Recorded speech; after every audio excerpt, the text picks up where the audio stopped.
Welcome to the Cougar Connection podcast. Today we are talking to the September Student of the Month, senior Lucia Leamon. Congratulations and thank you for spending some time with me today. Thank you. So, to get started, we just want to know, what are your plans after high school? I mean, I know you want to go to college, but what are you thinking more of that? I'm kind of thinking I might go to a 2-year school like ICC to just get my associates, get my gen eds out of the way, then transfer to a 4-year to focus on a master's in geology. Yeah, whenever you told me that a few weeks ago, I was like so stunned, but it's actually so you because you've always been not really sciencey, but you've always been a little more like outdoorsy and you've loved like that kind of thing.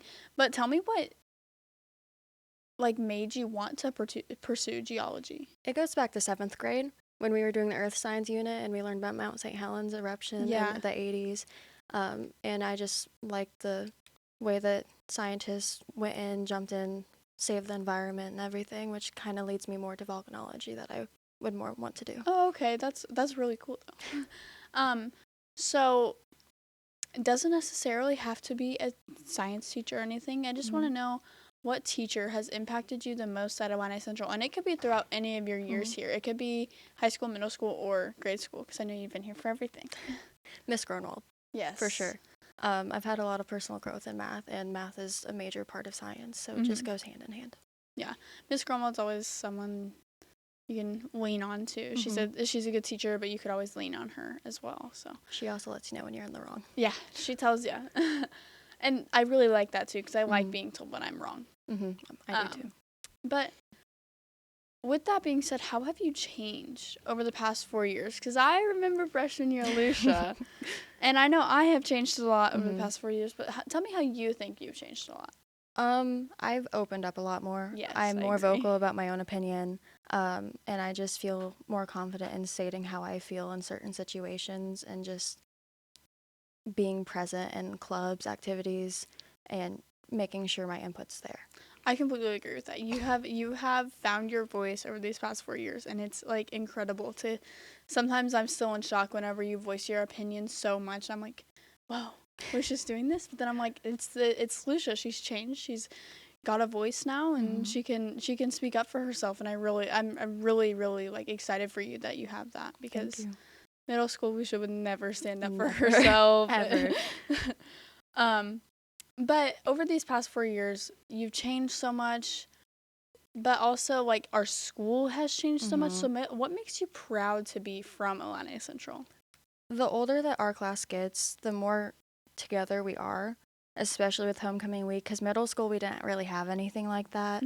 But homecoming week for the last 4 years, well, 3 years, because freshman year we didn't have one, we just all came together, made our own like little groups and everything, and I'm just proud to come from a small school that has that community where we can work together even if there's some arguments that happen.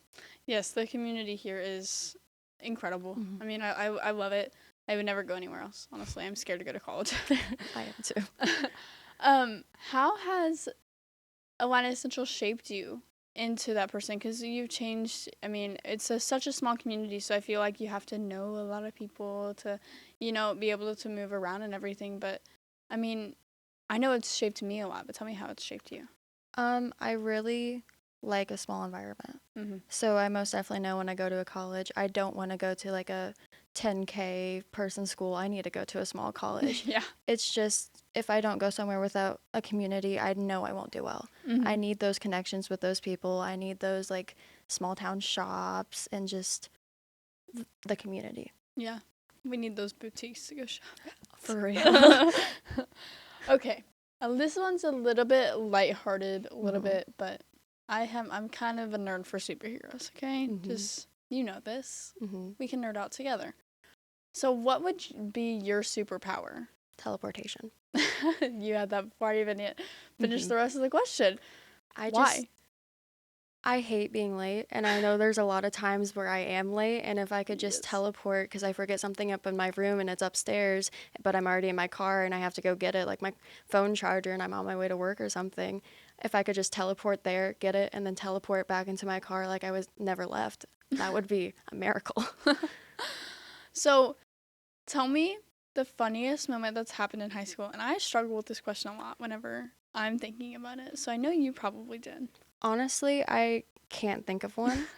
But I will say, when I was doing the musical, all of our practices had something that just had us like wanting to break character the whole time. And being backstage and knowing our mic might be on was just so hard because you want to laugh, but you can't.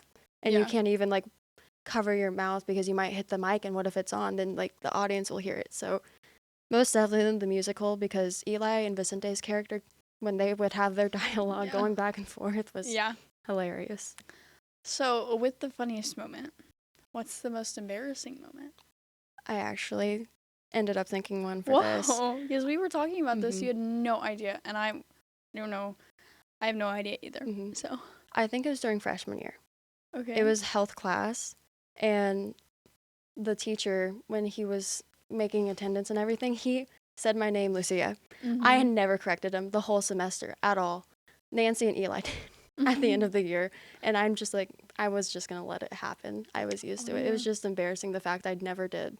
So like, you said Lucia instead of Lucia, and then you thought it was funny at that point. The entire year, semester, I just dealt with it. Yeah. That's actually kind of funny though, because like someone else told me that too. Someone else told me that it was the same teacher, because I know who you're talking about. And they said the name wrong. No, it was Mr. T was saying someone's name wrong.